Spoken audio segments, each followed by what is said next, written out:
الله الرحمن الرحيم وبه نستعين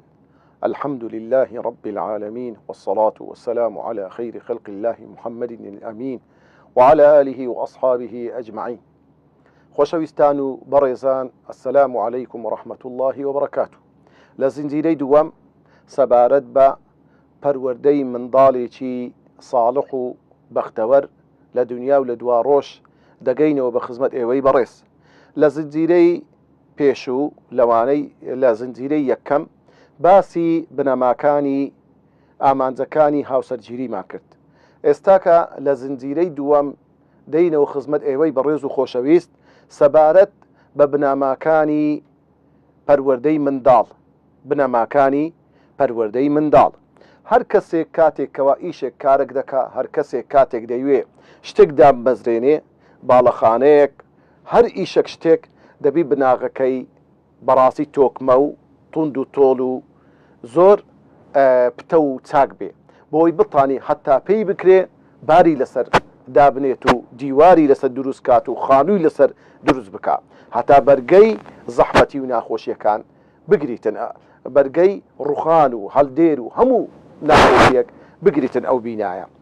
منداڵیش یەکێکە لەو بینایانەی کەوا پەروەردەکردن و گۆشکردنی لە ئەستۆی دایک و باوکە. بۆیە خۆشەویستان و بەڕێزان، هەر دایک و باوچێک کاتێک کەوا بەر لەوەی منداڵەکەیان منداڵیان بی، ئەو منداڵە مافی لەسەر ئەو دایک و باوکەیە. یعنی منداڵ پێش ئەوەی بێتە دنیا مافی لەسەر دایک و باوچی هەیە. بۆیە یەکێک لەو مافانەی کەوا لە ئەستۆی هەموو باوچێکە، لە ئەستۆی هەموو دایکێکە کە ئەویان لە خەیاڵ و لە بیر بی، ئەو منداڵی دەیان بی ئەو دایکە چ پیاوێک بکە بە پیاوی خۆی بی کاتە بە باوکی منداڵەکانی. و هەموو پیاوێک لە خەیاڵ و لە ئەندێشە و فکری بی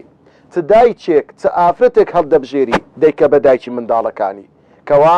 هەم لە دنیاە بۆ خۆی و منداڵەکانی سەریان بەرز بی بە دایکەکەیان بە خاڵوانیان، و بە هەمان شێژ ئەو خوشکە بە ڕێزە کاتێک پیاوێک کە بە هاوسەری خۆی بە مێردی خۆی پیاوێک بی پیاوەکەی و مامەکانی و باو باپیرانی باو باپیری منداڵەکەی فەخر و شانازی بکەن بەو پیاوەی کەوا باوچێتی. لۆیە خۆشەویستان و بەڕێزان، یەکەم بنەما بۆ پەروەردەی منداڵ ئەوەیە کەوا پێویستە لەسەر هەموو کوڕ و کچێک، لەسەر هەموو دایک و باوچێک هەوڵ بدا ئافرەتێکی چاک و باش هەڵبژێری بکە بە خێزانی خۆی، و هەموو ئافرەتێک لەسەری پێویستە پیاوێکی چاک هەڵبژێری بیکە بە پیاوی خۆی بیکە بە باوکی منداڵەکان. خۆشەویستان و بەڕێزان، کەواتە لێرەدا زۆر پێویستە کاتێک کە ئینسان بەر لەوەی بچێتە ناو پرۆسەی هاوسەرگیری بیر بکاتەوە ئافرەتێک بینی کەوا پێوەی بەختەوەر بیتن، منداڵەکان پەروەردە بکاتن، ئەمینی سندوقی ماڵەکەی بی، و هەروەها ئافرەتێکی پەروەردەکار بیتن، و هەروەها ئافرەتیش بە هەمان شێوە پیاوێکی خەمخۆر، پیاوێکی بە ئەزمون، پیاوێکی عاقلی تێگەیشتوو، پیاوێکی شارەزا، پیاوێکی دیندار بکە بە پیاوی خۆی بۆەوەی ئەرچی پەروەردەکردنی منداڵەکەی لەسەر سوک بێتن. بۆیە پێغەمبەری خوا صلی الله عليه وسلم لە چەندین فەرموودا ئاگادارمان دەکاتەوە، زەنگی هۆشداریمان پێدەدا لە بۆ هەموو کوڕ و کچێک چێ دەکەن بە هاوسەری خۆیان. پێغەمبەری خوا صلی الله عليه وسلم ڕوو لە گەنجان دەکات و باسی گەنجان دەکات، دەفەرمی هەر گەنجێک کاتێک کەوا تەمەعگیری ئافرەتێک دەبێ چوار شتی لە خەیاڵە. یەک لەوانە پێغەمبەری خوا دەفەرمێ صلی الله عليه وسلم تنكح المرأة لأربع. یەکەم پێغەمبەری خوا دەفەرمێ صلی الله عليه وسلم لجەمالیها. هەر گەنجێک هەر کوڕێک دەسێتە خوازبێنی ئافرەتێک لەبەر چار بەبەست. یەکەمیشت پێغەمبەر دەفەرمێ لجەمالیها، لەبەر جوانیەکەی. دووەم لیمالیها ولیمالیها، یان لەبەر ئافرەتێکی پولدارە، ئافرەتێکی مەعاشخۆرە، ئافرەتێکە باوک و باپیرانی دەوڵەمەندن، بەرەماڵەیەکی دەوڵەمەند و زەنجین و هەبوونن. سێمیشت پێغەمبەری خوا دەفەرمێ صلی الله عليه وسلم گەنجێک دەستە خوازبێنی ئافرەتێک لحەسەبیها وەنەسەبیها، لەبەر بنەماڵەکەی، لەبەر ناوداری، ئەوە کچی ئاغا فرانە، شێخ فرانە، مەلازادەنە، فرانن، بنەماڵەیەن وایە، لەبەر ئەو مەبەستانە کوڕێک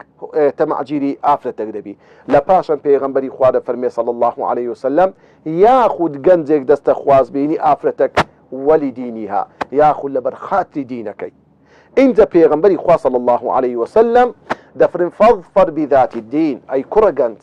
حول بدا دجيري او افرتبك او افرتلو خد بينا بذات الدين كخاوني دينا اگر وات کرد تربت يداك دست الخير وبركة جير دبي او اموشگاري پیغمبر صلى الله عليه وسلم بو همو گنجك كوا ئافرەتێکی دیداری خواناسی بەو چەشنا بەو شێوەیە بکاتە خێزانی خۆی لێرەدا ئەوەی جێی پرسیارە بۆ پێغەمبەری خوا صلی الله علیه و سلم لەو چار مەبەستەیە یەکەم باسی جوانی کرد دووەم باسی ماڵ و سەروەت و سامانی کرد سێمیشت باسی بنەماڵەی کرد چوارەمیشت باسی دینی کرد بۆ حکمت چییە بەڕێزان و خۆشەویستان وەنەبی ئاین دینداری لە خواترسی شتێکی بێ ئەهمیەت بیلۆیە پێغەمبەری خوا صلی الله علیه وسلم لە کۆتایی هەمووان باسی کرد نەخێر مەبەستی پێغەمبەری خوا وایە ئاین وەکو بناغەیە ئاین وەکو هەوێنە ئەگەر ئافرەتێک هەچەندی جوانی هەبێ مەلیکە جەمال بی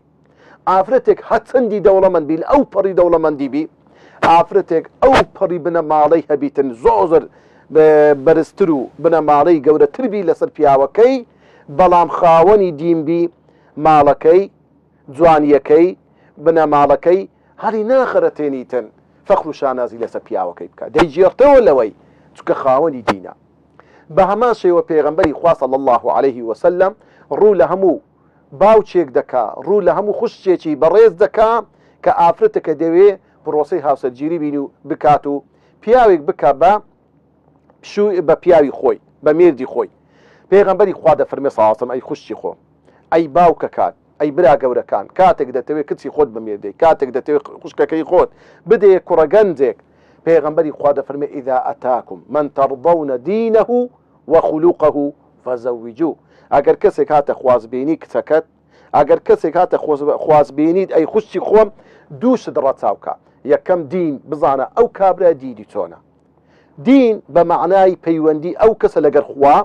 پەیوەندی ئەو کەسە لەگەر خەڵکانی خوا ئایا دینداری زاڵە بەسەری ئایا کەسێکی وایە هە دینداریەکەی عادەتیە یان کەسێک بە معنای کەلیمە دیندارە ئەو معنای دیدا ئەدی خولوق لێرە مەقسەدی چیە معقولە کەسێک دیندار بی ئەخلاقی ناڕێک و نالەبار بی نا لێرە خولوق مەبەستی پێغەمبەری خوا صلی الله عليه وسلم زیاتر مەبەستی طەبیعەتە سروشتی ئەو کەسەی چۆنە زوو تووڕە دەبی کەسێکی دەمشەڕە کەسێکی ڕەزیل و چروک و دەستگرتووە بە هیچ نەوعەک ماڵ ناداتە کەسی حتى لۆ نزیکترین کەسی خۆشی ئایا کەسێکە طەبیعەتی وایە کەوا زوو تووڕە دەبیت و ئینسانێکی بێسەبر و بێتەحەممولە چۆنە ئەو ئینسانە ئەوە خولوق لێرە مەقسەدی بێ طەبیعەتەکەیتی لەگە هەرسوکەوتی لەگە خەڵکی اینجا پێغەمبەر دەفەرمێ ئەگەر کەسێک هات ڕازی بوون لە دینەکەی و طەبیعەتی کەسێکی گران و سەنجین کەسێکی دەستکراوە کەسێکی بە ئەدەب و بە ئەخلاق کەسێکی زمان شیرین کەسێک بوو طەبیعەتێکی جوانی هەبوو ئەوجا پێغەمبەر دەفەرمێ صلی الله عليه وسلم ئەو دوومارەی ئێمە گۆڕنەوە بە هیچ شتێک بیهین و بیکەن بە خێزانی خۆتان کەواتە خۆشەویستان لۆیە پێغەمبەری خوا لە حەدیثێک دەفەرمێ کە عائیشە و حەدیثە ڕیوایەت دەکات دەفەرمێ تەخەیەڕوا لنوطەفیکم ئەی پیاوەکان ئەو تۆ ئاوەی کە هەیتان و کاتێک لە سەرجەیی لەگەر ئافرەتێک سەرجەیی دەکەن پێغەمبەر دەفەرمێ هەڵبژێرن چ ئافرەتێک دەکەنە شوێنی چێلگەی خۆتان لۆی منداڵی چاچی لێ پەیدا بێت تەخەیەڕوا لنوطەفیکم هەڵبژێرن ئافرەتانی چاک لۆ ئەوەی منداڵی باشتن لێ پەروەردەبیتن لۆ فإن النساء پیغمبر دفنه چکە ئافرەتان یەلیدن ئەشباه ئیخوانیهن و ئەخەواتیهن ئافرەتان منداڵەکانیان هاوشێوەی براکانیان یان هاوشێوەی خوشکەکانیانە یعنی ئەگەر ئافرەتێک من کوڕێکی بوو منداڵەکە ڕەنگە بستەوە سەر خاڵی یان ئەگەر کچێکی بوو ڕەنگە جاروی دەستە سەر پلچی پووری بۆیە کەواتە پێغەمبەر دەفەرمێ صلی الله عليه وسلم ئەو ئافرەتی کە دەیینی دەیکەی بە خێزانی خۆت بزانە خاڵوانی چۆنن بزانە پورەکانی چۆنن بزانە دایکی ئەو ئافرەت چۆنە لە کوردواری خۆوان زۆر مەشهورە دەرێ داچێ ببینە دۆتێ بخوازە معنای چییە داکەکەی ببینە داچی ئەو ئافرەتەی کە دیتت ئافرەتێکی خانومانە ئافرەتێکی قسە خۆشە ئافرەتێکی ڕێک و پێکە بزانە ئەو کچەش کچی ئەو داکەیە هەمە شێوەی وی هەیە لۆیە بزانە کەواتە لۆیە پێغەمبەر دەفەرمێ صلی الله عليه وسلم زۆر جاروێت و منداڵێکت دەبی ئەو منداڵە طبیعەتی وەکو جیناتی ئەو منداڵی داک و داچی ئیخاڵوانی دەستەوە سەر ئەو منداڵی کاریگەری دەبیتن لە زۆر ڕوو تەأسیر دەکاتن و هەروەها پێغەمبەری خوا لە حەدیثێشتر دەفەرمێ اختاروا لنطفكم المواضع الصالحة دەفەرمێ پێغەمبەری خوا ئەو تۆ ئاوەی کەوا لە کاتی سەرجەیی دەفەرمی هەڵ بژێرن ئافرەتەکان وەکو چێلگەیەک وەکو شوێنێکی زۆر چاک لە بۆ منداڵەکان هەتاکو کەوا ئافرەتی چاک هەڵبژێرن لەوەی منداڵی باشتان ببیتن لۆیە کەواتە خۆشەویستان و بەڕێزان بەڕاستی زۆر مهمە ئینسان بەڕاستی ئافرەتی چاک هەڵبژێری لەوەی کەوا منداڵی باشی هەبیتن کەواتە لێرە خۆشەویستان و بەڕێزان بەڕاستی کاتێک کە پێغەمبەری خوا صلی الله عليه وسلم داوامان لێ دەکاتن پیا و ئافرەتی چاک هەڵبژێری و بە هەمان شێوەش ئافرەتیش پیاوی چاک هەڵبژێری لۆ چونکە ژن و پیاوەک ئەگەر لەگە یەکتر ژیانێکی خۆشگوزارانیان بەسەر برد بەختەوەر بوون تەأسیل لەو منداڵی ناوزەجی دایکەکە دەکا زۆر جاری وایە ئێستا عەلمیان زانایان کەشفیان کردیا کاتێک ئافرەتێک دووجیانە منداڵێکی لە ناوزگە ئەو منداڵی ناوزەجی دایک ئەو دایکە هەردەمایك پێ دەکەنی ئەو منداڵش هەست بە خۆشی دەکا کاتێک دایکەکە عاجز دەبیت و غەمجین و غەمبار دەبی تەأسیل لە نەفسیەتی ئەو منداڵی دەکا کاتێک ئەو منداڵە دێتە دنیاوە تەمەشارەکەی منداڵێک دەبیتن بە جێرەی طبیعەتی ئەو دایکە بە جێرەی خۆشگوزەرانی ئەو دایکە منداڵەکە پەروەردەبی حتى زانایان قسەیان هەیە دەفەرمون موسا پێغەمبەر سەڵات و سەلامی خوای لەسەر بێ لەو کاتێ لە ناوزەجی دایکی بوو لە سەردەمانێک بوو دایکی زۆر لە قەلەقی و لە دڵە ڕاوچێ و لە مەترسیەکی زۆر دابوو لە ترسی ئەوەی چکە فێرعەون بڕیاری دابوو هەر ئافرەتێک منداڵی کوڕی ببی دەبی سەر ببردرێ ئەو دایکە زۆر لە قەلەقی دابوو دایکی موسا پێغەمبەر لۆیە موسا پێغەمبەر سەڵات و سەلامی خوای لەسەر بێ کاتێک لە حەیات و ژیانی دەیخینیەوە کەسێک بووە زوو تووڕە بووە کەسێک بووە تەمەشا دەکەی یعنی هەرچوونەکەی زۆر جار یعنی تاو تووڕە بووە حتى ئەگەر تەمەشاکەی موسا پێغەمبەر لەگەر عەبدە ساڵحەکە سێ جاران طبعا عەبدە ساڵحەکە گرێبەستی لەگەر دەکەکە خضرە دەرێ بەو شەرتەی دەبی بیە هاوڕێی من هیچ قسە لە ئیش و کارەکانی من نەکەی دەڵێ باشە پێک دێت بەڵام جاری یەکەم کە کەشتێکە کوندەکە قسەی لێ دەکاتن جاری دوم کە گەنجەکە دەکوژی دیسان قسەی لە قسەی دەکاتن جاری سێم کە دیوارەکە چا دەکات و کە ئیشێکی زۆر چاکە دیسان ڕخنەی لێ دەگریتن هەم موسا پێغەمبەر کەسێک بۆکو دەڵێ طبیعەتی دایکی ئەو ژینگە و ژیانی کە دایکی بەسەری بدێت تەأسیری لە کۆرپەکەی ناو زجی کردیە کە موسا پێغەمبەر بە سەڵات و سەلامی خوای لەسەر بێ لۆیە کاتێک لە هاڕون تووڕە دەبی ڕیشی دەگری هاڕون دەرێ یەبنە ئومە لا تەأخذ بلحیەتی ولا برأسی ئەوە پێشە سەر و ڕیشی گرتیە و ڕای هەژاندیە لەو کاتێ زۆر تووڕە دەبی موسا پێغەمبەر و ئەخەذ الألواح هەرچی ئەو لەوحانەی کە تەوراتی تێدا نووسرابووە فڕی دەدا کەواتە ئەوانە هەمووی هۆکارن لۆی کەوا بەڕاستی کە زانایان باسی شەخصیەتی موسا پێغەمبەر دەکەن دەرن کەسێک بووە بەو شێوەیە کەسێک بووە کەوا بە غیرەت و بە شەهامەت بووە زۆر تووڕە بووە سەبری نەگرتیە بەرامبەر بەو شتانەی کەوا ئەگەر کە ئەو پێی وا بووە شتی بێشەرعی و خراپ بووە لۆیە پێغەمبەری خوا صلی الله عليه وسلم کاتێک جابری کوڕی عەبدوڵڵاه هات فەرمووی یا رسول الله تزوجت ئافرەتێکم مارە کردیا پێغەمبەر فەرمووی هل تزوجت بكرا أم ثيبا آية كتسيكد مارك دويان بيوجنك فرموي